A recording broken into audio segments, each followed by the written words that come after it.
what do you call this? The basurahan there. And we will return to you the old basurahan. See? You know, the old basurahan is really against the new environmental law. Because it's an open pit. Everybody can just throw their waste there without due regard to environmental laws and without due regard to our health. So, this humble representation thought of something different. Radical it might be, but I'm very sure it will inject a better, what do you call this, a better feeling of safety insofar as health is concerned. What do you call this? My apology to my good friend Dean, but I'm very sure he will not object to that because we will use that again as a laboratory for the environmental science, which is included as subject in some of the courses being offered by the Cagayan State University. Councilor Baligot, I told him to visit the place because that will be a modern one. We will put, what do you call this? Linoleum. What is that black plastic? Polyethylene. We will put polyethylene beneath it, and then maybe we can harness later on methane from it that could be used for cooking and for other industrial, and it might be commercial for that purpose if we can put a good pipe going to the different houses. Then that would be something very, very innovative in our town. Like for example, as I have said, this month, I'm at least the chairman of the committee on appropriation is here, Madam Cathy Agustin.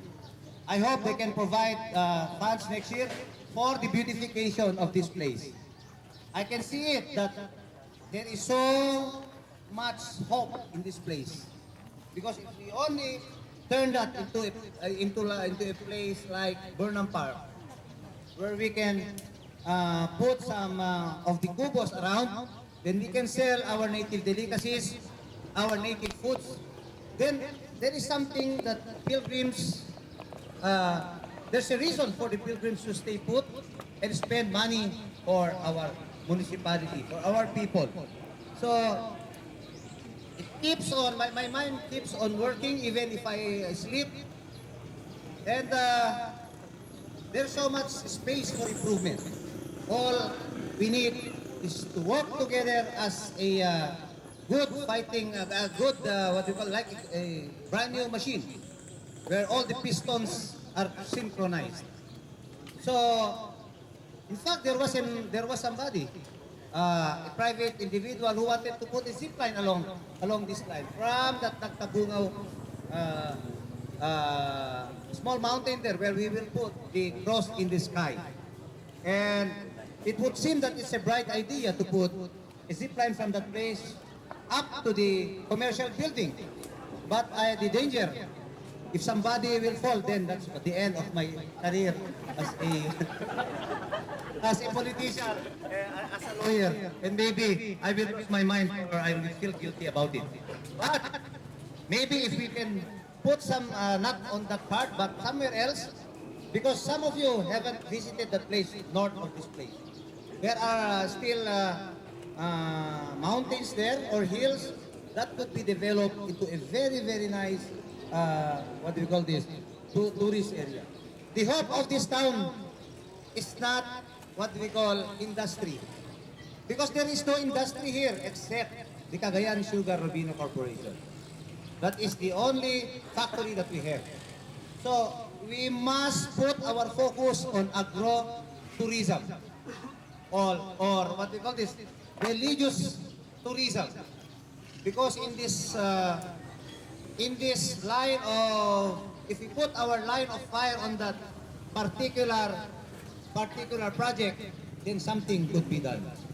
We cannot put our minds on something that cannot be done in 5 years. We cannot put our plans in something that cannot be done in 10 years. Let us put our mind in something that can be done in 2 years or in 1 year. And this is the development of this place. After the festivity, if God give His graces upon us as people, then we can now cement the concrete, cement this road. And then on this side, where we will put the hanging garden. It could be done.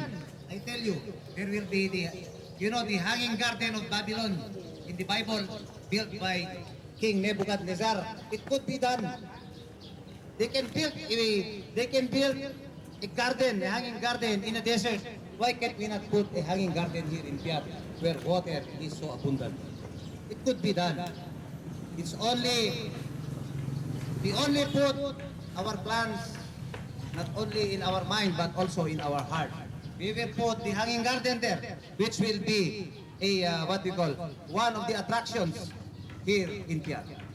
While we were talking with Dean, with the good Dr. Binasoy, I told him that space there, let's put an orchidarium. You know, I'm a graduate of the Cagayan State University. During my time, we love the soil so much. We love the plant so much. We love the environment so much.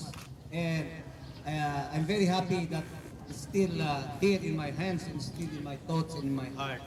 We will put the orchidarium there. People already volunteered to give different kinds of variety of orchids. We have the Vanda, we have the Dendrobium, we have the Waling-Waling, we have the ordinary orchids. And these are attractions. And if these orchids will bear flowers, then we will put up a butterfly farm.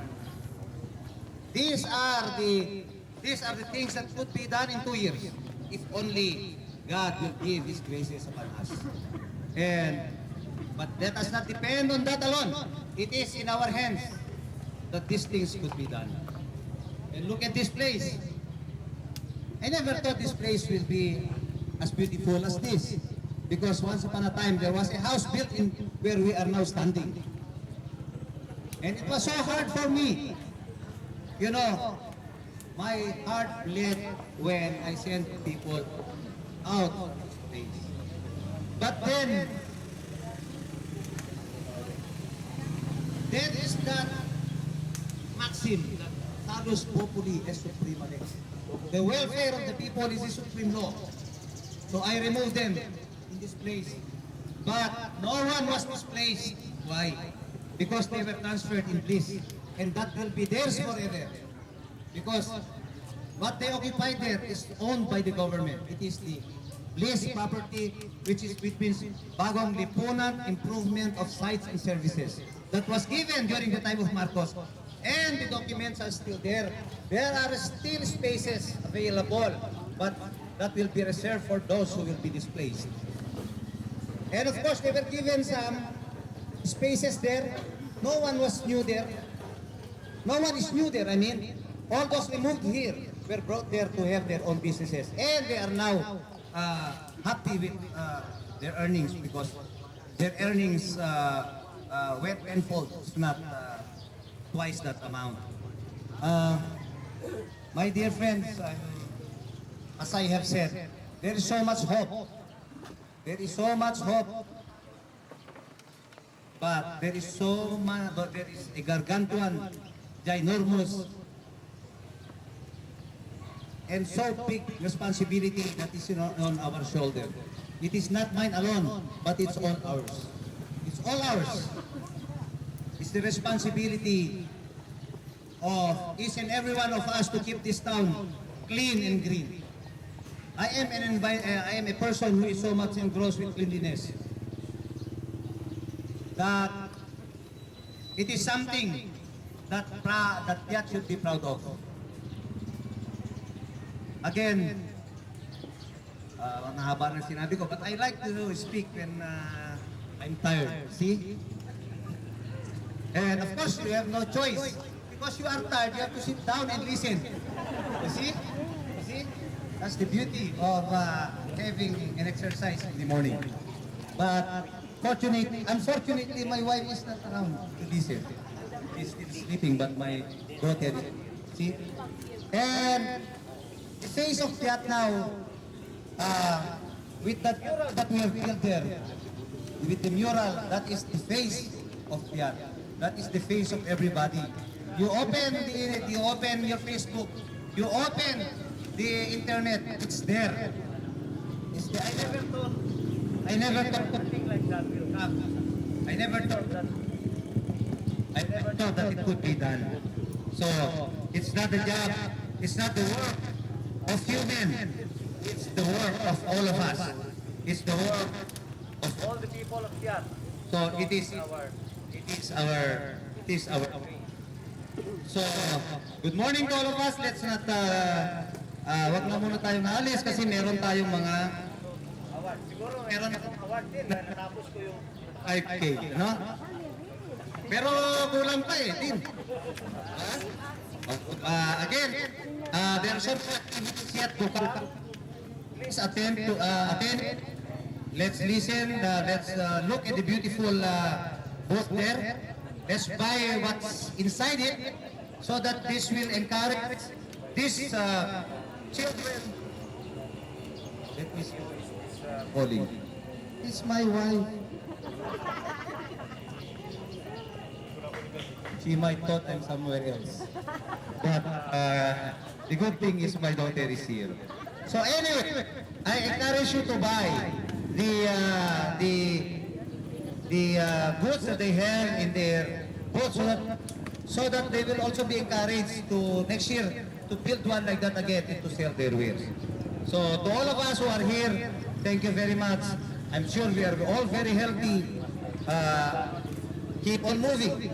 Keep hoping that God will always give His graces upon us. Good morning to all of us. I love you all. Good morning, Mayor. Once again, our very active Mayor of the Municipality of Piat. Okay, without so much ado, let's proceed to the awarding.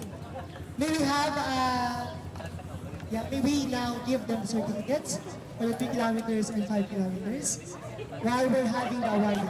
Okay, may I call on the head organizer of this event, Kuya King Vilocente, with the award. So we have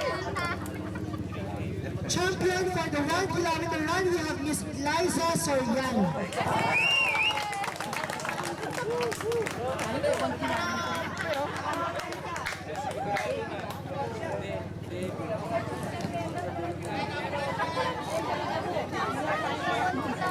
Mag 1 kilometer. 1 kilometer lang yan.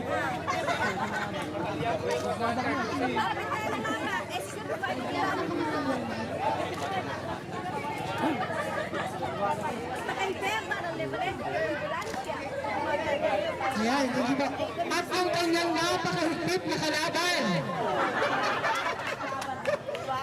Napakahigpit na kalaban. First runner-up, Mrs. Esther Gulatera.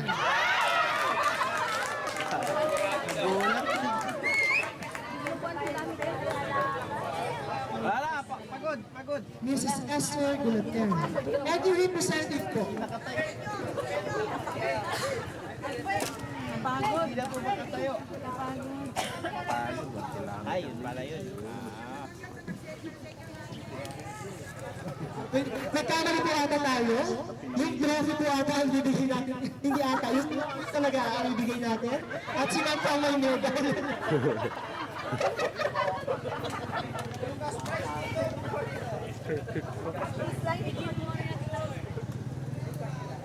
Now let's have the winners for the 3-kilometer category. Kilometers category. Okay, we have our second runner-up,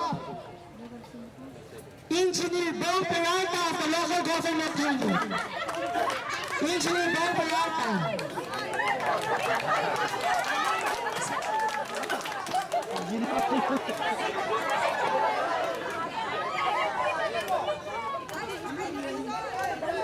Engineer Bong.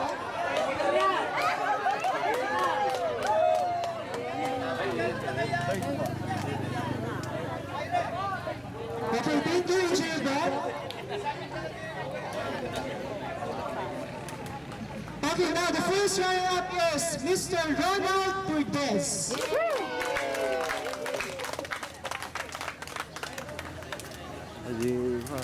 From Carsunco.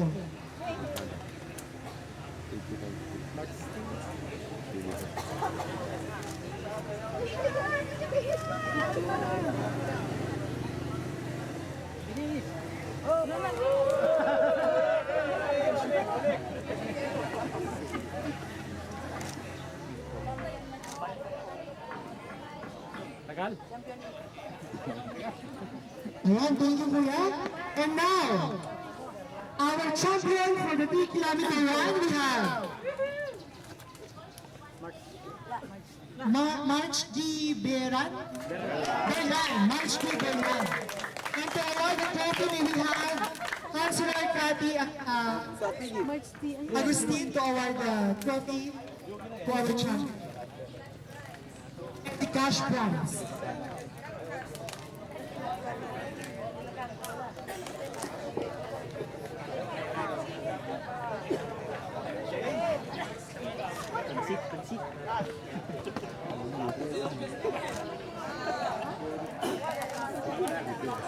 Sa halat.